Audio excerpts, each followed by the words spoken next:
Thank you. Well, first, I must tell you it's wonderful to be here, and I want to acknowledge the fact that my work family, my chair of my board, Carl Harrison, is here, and Rosemary Reed on our board. It's always wonderful to have work family with you. They're taping this for prosperity. I'm delighted to speak at this very important conference. The Institute for Cultural Diplomacy is critical in today's world where diplomacy seems to take a back seat to successful domestic negotiations. I must admit, though, that I thought a mistake was made when I received the email invitation. Mr. Dunfried informed me, however, that he and his colleagues felt that the Cultural Alliance could be a model for cultural diplomacy in the United States. Though I was both flattered and intrigued by the description, the concept of using cultural diplomacy to accomplish our goals never occurred to me. The invitation to this conference forced me to look closely at what we do and how we work. This dissection of the Cultural Alliance gave me a wonderful opportunity for organizational self-examination from a new and refreshing perspective. Today, I'm going to tell you how arts and culture is a key to diplomacy in our work, to unite over 250 not-for-profit arts organizations representing more than 2,000 artists and arts administrators that serve diverse communities in the District of Columbia, Maryland, and Virginia, and have an economic impact of over $1.5 billion. One would think that our work would be easy, since all the organizations that we work with have art and culture as their common denominator. Now, when I say art and culture, I want you to understand that I'm talking about all forms of art: visual, music, dance, theater, and the written word. Together, the organizations comprise a vibrant and dynamic regional arts community. Separately, each organization uses art to inspire, build, and transform their communities. I have seen miracles. Organizations with little or no resources use their creative visions of big dreams, optimism, determination, and unbridled passion to transform desolate, dark, and evil, joyless places into community centers of creativity, development, and light. Art and culture excites and ignites confidence in young minds while serving as a conduit for creative thinkers. The Cultural Alliance is a vehicle to connect arts and cultural organizations across jurisdictional boundaries and arts disciplines. We unite organizations under one umbrella and provide services and opportunities that make it possible for them to connect to each other. In 1978, when the Cultural Alliance was founded, there was little or any organizational integration. The genesis for the idea to establish the alliance came from leaders in the fields of business, arts, and research. The leaders felt that if the organizations could cross jurisdictional boundaries and arts disciplines, that they would find ways to collaborate and partner. Though those organizations in the same discipline were aware of each other, there was little or any partnerships between organizations in different disciplines. To encourage the groups to consider coming together, the founders used two motivators. One was affordable health insurance, and the other was a ticketing outlet. A larger group would provide a better rate for health insurance. A discounted ticket outlet would make it possible for organizations with unsold tickets to sell them under one umbrella. As the years passed, more services were added. Business volunteers to assist with internal controls, workshops and forums, research, and arts job bank, and in 2008, a web-based calendar, Culture Capital. The organizations paid a membership fee based on their budget and self-selected the services that they wanted. Now, the Cultural Alliance could be compared to their organizations would be countries of various sizes, cultures, and wealths. Some have one strong leader in developing governance structures with internal systems that are evolving. Others, regardless of size or wealth, have highly functioning governance and internal operations. There are organizations whose leaders have international reputations, like Michael Kaiser, president and CEO of the Kennedy Center, or Septine Weber, artistic director of the Washington Ballet.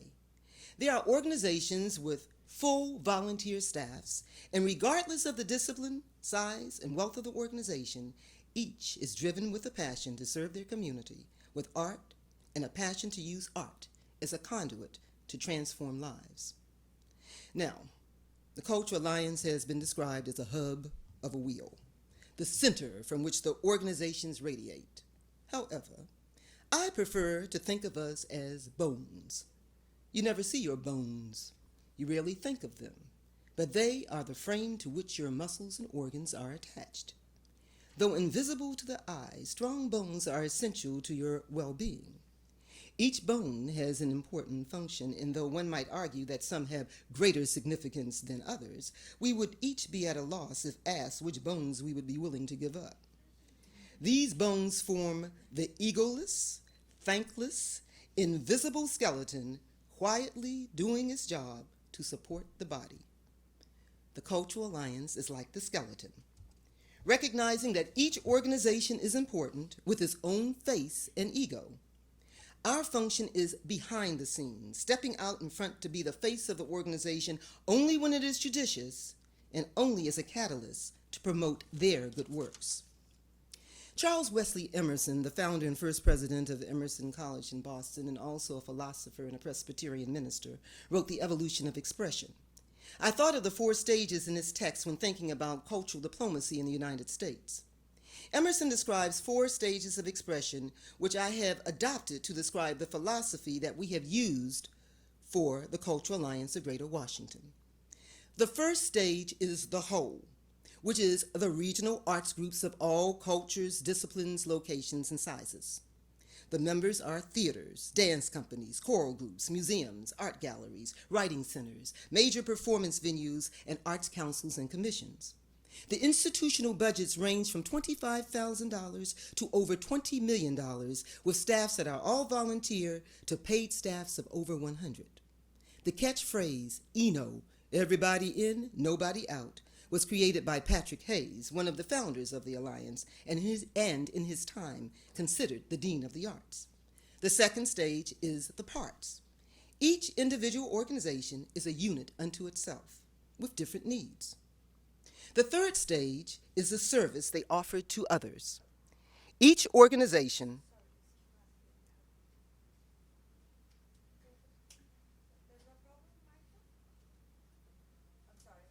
each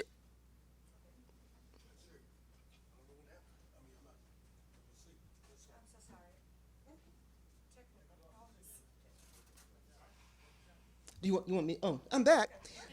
We're back. We were on the third stage, right? The third stage is the service they offer to others.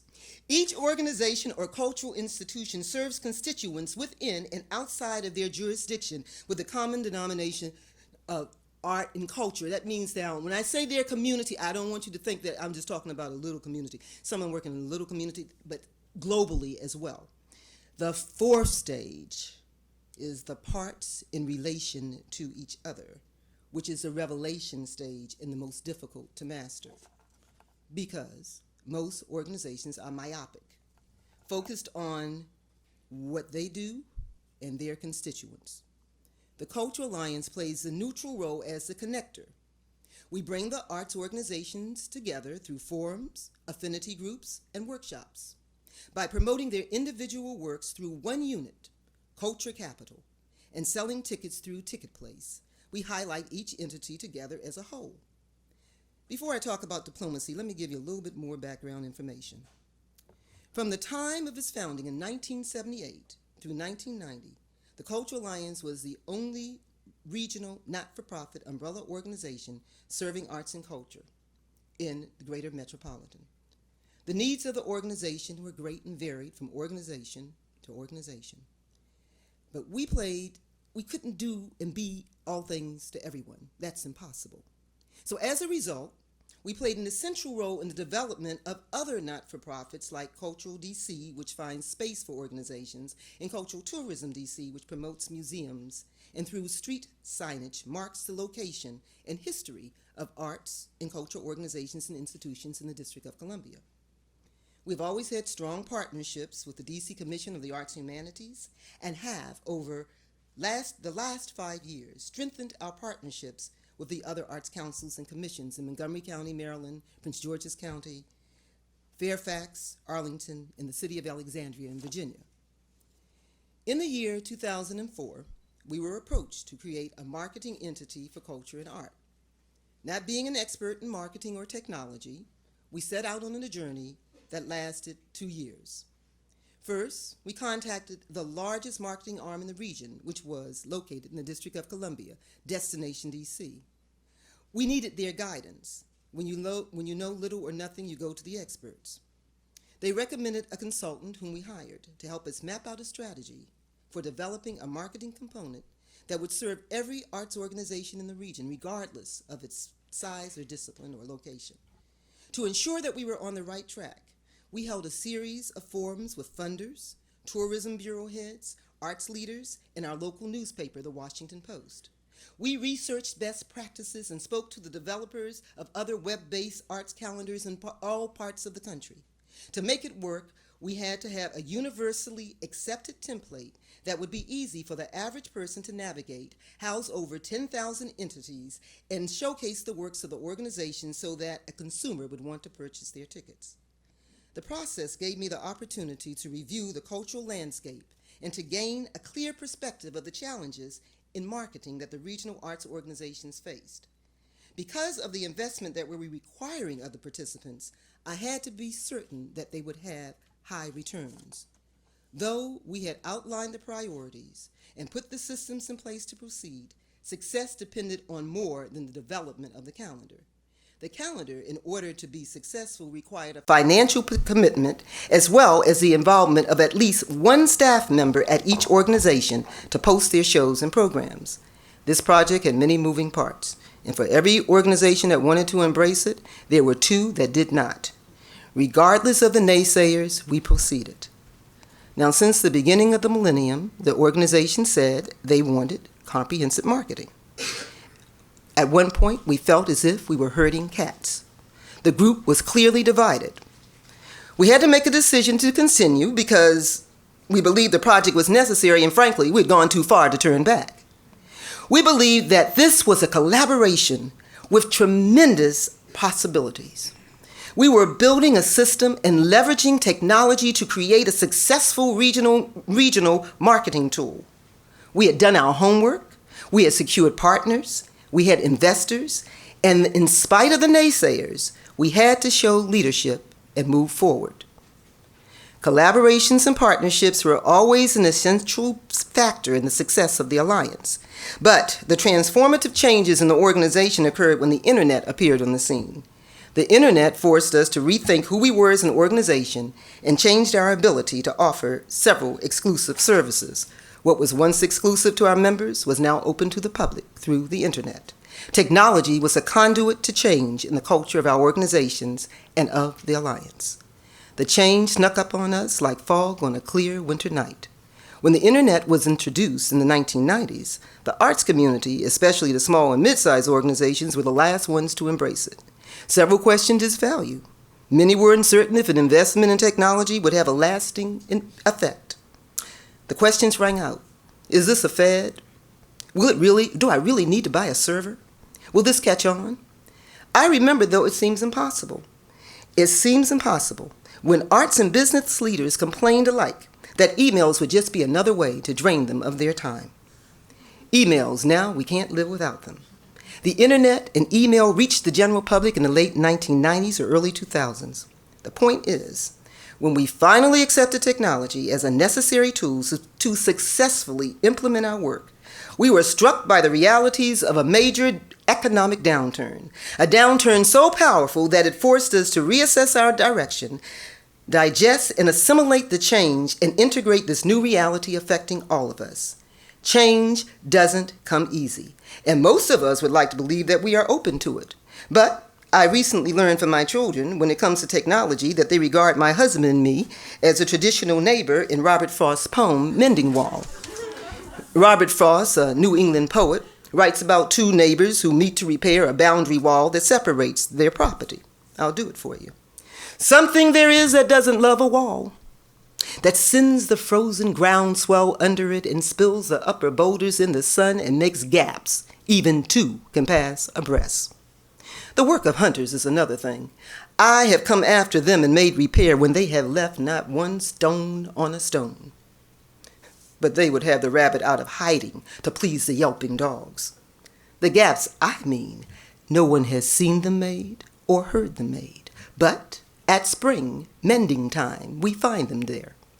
I let my neighbor know beyond a hill, and on a day we meet to walk the line and set the wall between us once again. We keep the wall between us as we go. To each the boulders that have fallen, to each. And some are loaves and some so nearly balls we have to use a spell to make them balance. Stay where you are until our backs are turned. Oh, just another kind of outdoor game. We wear our fingers rough with handling them. It comes to little more. There where it is, we do not need a wall. He is all pine and I am apple orchard. My apple trees will never get across and eat the cones under his pines, I tell him. He says, good fences make good neighbors.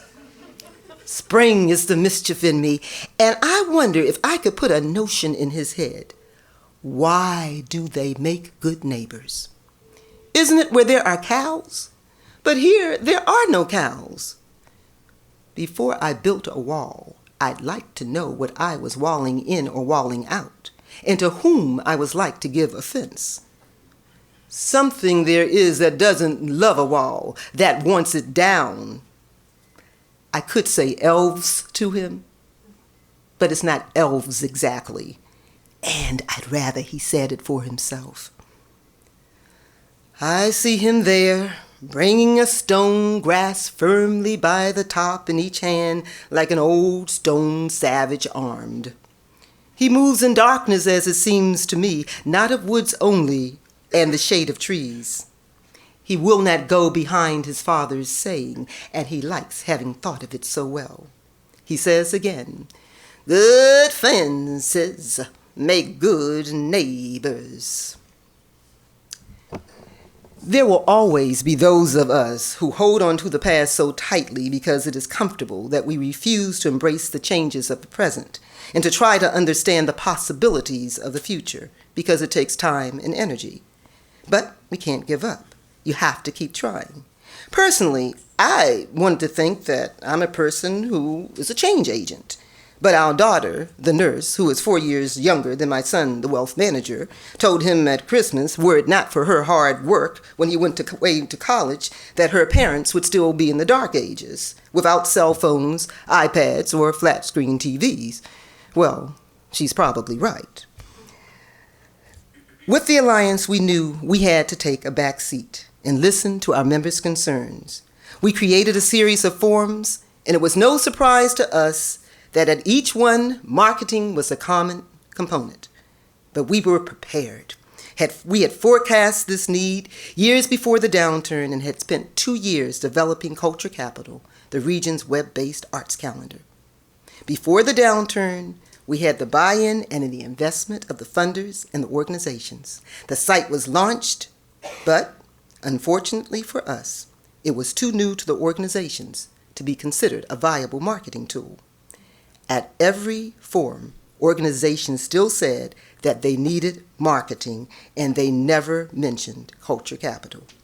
We were frustrated and disappointed because extraordinary resources of time and money had been invested in this project by the Alliance and members and the funders.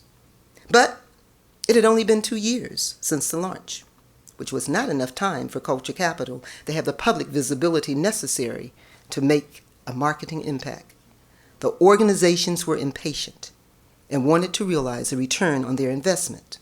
To move forward, we unknowingly were using the first important step in cultural diplomacy, which is to understand and respect the challenges and successes of your individual players. At the time of the economic downturn, the whole, which was the region, was not as important as the individual part, their organization. Each organization was engulfed in the challenges caused by an economic downturn that threatened the immediate survival of programs, staffing, and in some cases, entire organizations. We were certain that in time, culture capital would emerge as a viable arts and culture marketing tool and would make art and culture visible to the public. We continued to work with the members, keeping them engaged and making certain that they knew that we valued them. The Alliance staff went above and beyond all expectations to serve arts organizations with culture capital and kept the doors open to the naysayers. We were now implementing the second step in cultural diplomacy.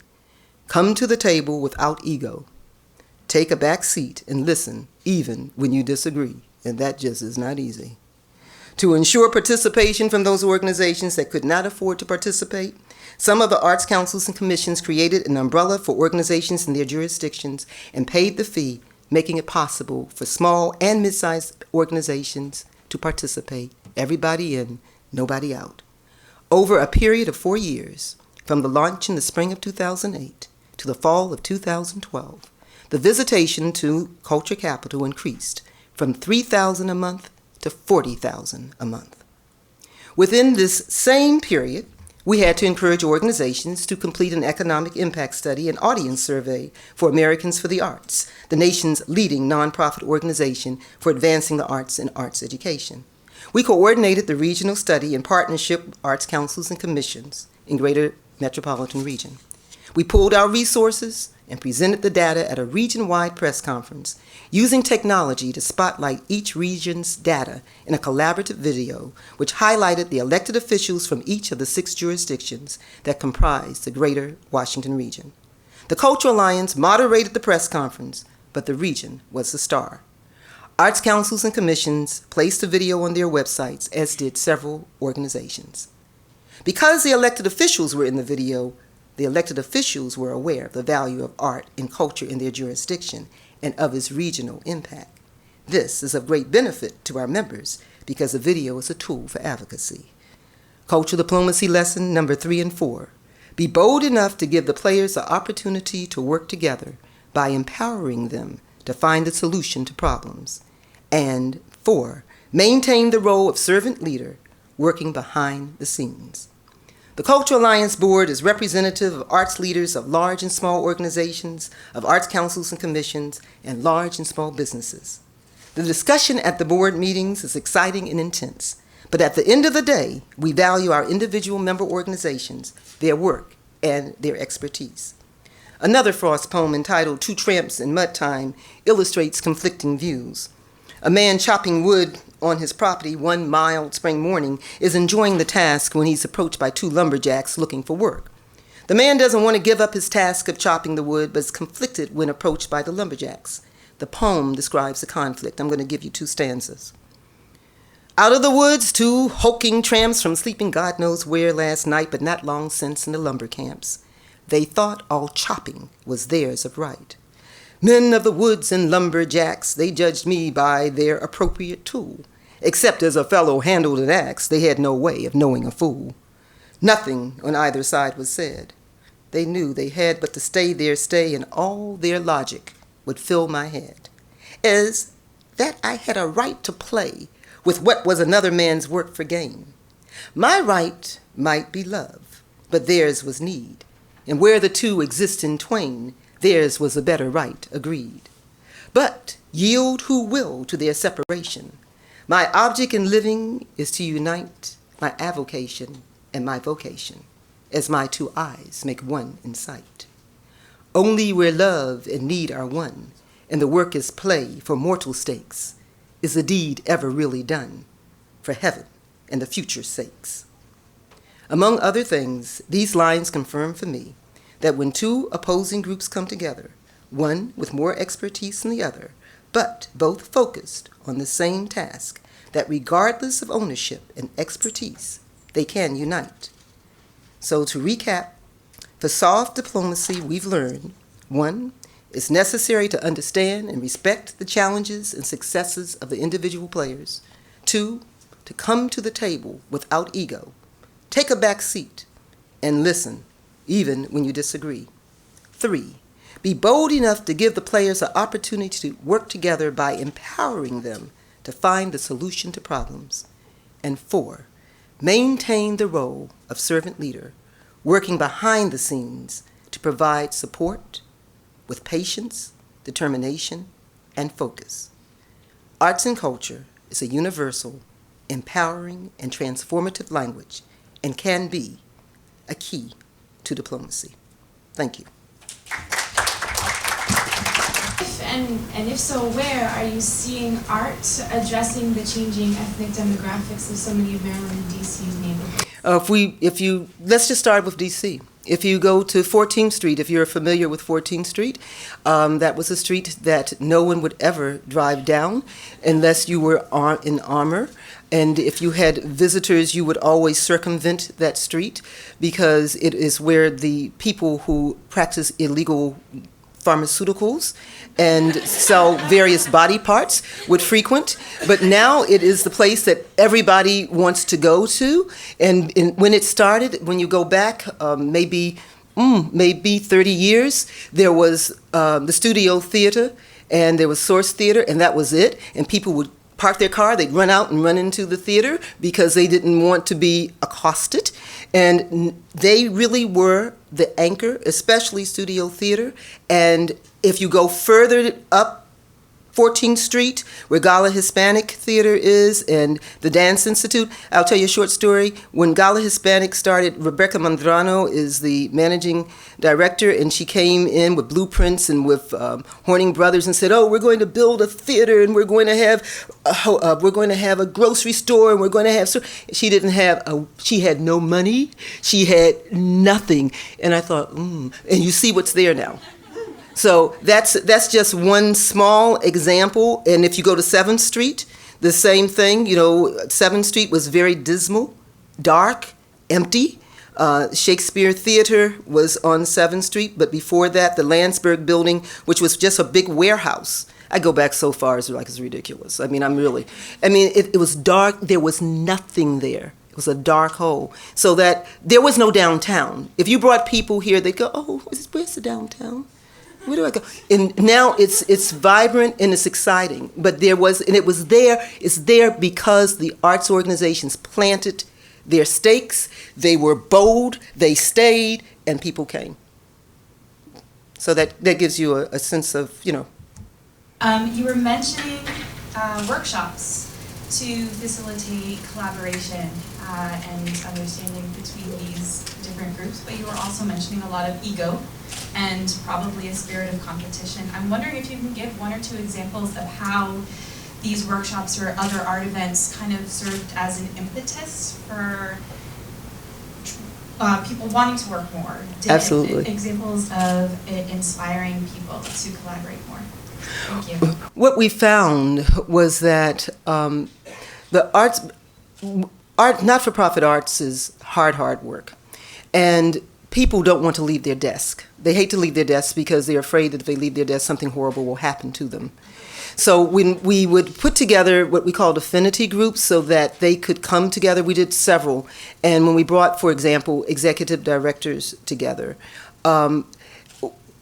some things happen when you're by yourself and you're working. You think, "Oh, I'm crazy because no one else could possibly think that it's this hard, or that they have to go through what I'm going through." When they got together and began to talk to each other, they realized that, oh, this is the nature of the way of the world. And partnerships developed. They found that some organizations that didn't know each other began to work together, crossing jurisdictional boundaries. Because we're regional, we would bring people from Maryland, Virginia, and the district together, and they weren't landlocked or organizational locked before, or discipline locked before. And when we would just create a workshop, what we found was the networking component was the part they loved the most, because that was where they had an opportunity to share they would never have met each other had we not done it. And we often don't find this out until much later because I told you we're the skeleton. So no one comes and says, oh, thank you, Bones, for holding me up. But we found out later, when someone said, oh, I met so-and-so and we're now doing this great thing. And I'm like, oh, gee, that was a year and a half ago and it would have been nice for you to tell. But no one tells us this stuff. We find out only when we see them together and we find out that they came together through us. So I just wanted to ask you a question. If, hypothetically, one were to recreate something like an America House today, to try to help also the way in which America is perceived abroad and also presented abroad, what would you do in such an America House? In the sense, what kinds of cultural activities would you suggest that, whether it's the State Department or even better civil society, to do to really represent a more fuller picture, maybe correcting misinformation about America or supplementing partial information? If you had a wish list and could do maybe 3 things, what would you do in such an institution abroad, whether it's Germany or Iran or China or anywhere around the world? If you could offer us maybe some advice to the international community. Well, when you say art and culture coming from US, they always a perception of is kind of propaganda. Without propaganda, how you can deal with this question as a diplomacy tool and not okay, let's see. Well, there's several parts to this question. Let's see if I can focus on this. Because I understand what you're saying. Because it isn't just as a goodwill ambassador we come. I believe that all forms of art is a universal language. And artists understand that. Artists basically, we've always had different countries come to talk to the Cultural Alliance to find out how they can duplicate the same kind of system in their countries. We've had people from all over the world to come and talk to us. And the Kennedy Center has brought artists from places that we wouldn't believe they could get them here to present, just so that people would have an understanding of that culture. I think that if we were going to create an art house or a cultural house, it would have to be a center that was really representative, sort of a United Nations kind of feel, but different artists from different places, and they're only coming together to discuss their art. They're not coming together to discuss the politics, because through art, politics will come out anyway. But once you bring in other components, then it gets in the way. I think that it's dance, visual art, music are all universal. I don't think I could separate it out. I think I'd have to have them all there, but they'd have to be equally represented. In the same way, we work with all of the disciplines. When they come together, there's great energy. That energy can't take place if you don't have some kind of umbrella to bring them under with a common goal. And that common goal would be to share, to learn from each other on an equal playing field. Because if we have the Kennedy Center and we have a tiny organization all on the same platform. Kennedy Center doesn't need to be on that platform, but they are because they want to be connected to the whole. So, I mean, does that answer your question? It does. I think it's an exciting potential. I think there, if we had something like a Kennedy Center, it's like I stole this one. If we had like the Kennedy Center, let's say in Europe or around the world, that would be interesting to flip it somehow, to try to allow that exchange to take place abroad. And I think one template that one could also consider, we co-organized an event called Berlin Bronx Connection, where they actually took young rappers from the Bronx and brought them together Exactly. with rappers from Berlin to actually do workshops together, to work together, and then eventually perform together in German and in English, and later on they actually produce an album together. Those kinds of collaborations, and it can also be great. Whereas you said on an equal playing field. Always on an equal playing field. So it'd be interesting to see something like the Cultural Alliance or Kennedy Center to try to see, could that be transplanted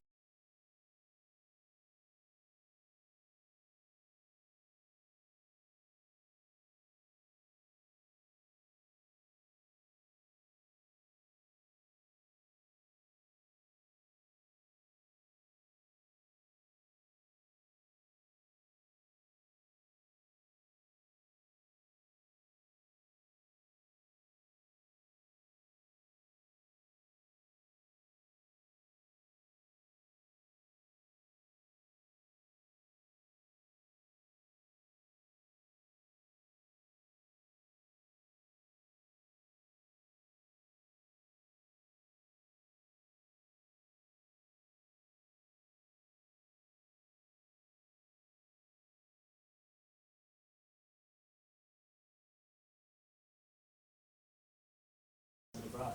And I think It can be. It can be. It can be only if all the players are if there's an equal representation, they're all in the same playing field. I mean, and I think that's the key. And that's where the difficulty comes. Because the difficulty comes when you've got those with greater expertise than others. And it's not easy, but it can be done. I mean, it takes a while, but it can be done. No, true. There, I would say listening is more important than speaking. So I think there, let's say the Americans, whoever is going there, were to go first and listen and see what are the local stories, the local traditions that they have to share. And then maybe to respond to that. So we'll see. But we hope You know what would be interesting? I think what would be even more interesting would be to have the different groups come together and they have to do, they're being taught by each other, but they have to do what they do. In other words, I don't work from my level of expertise. I work from your level of expertise, and you have to do what I teach you. That's where the understanding comes.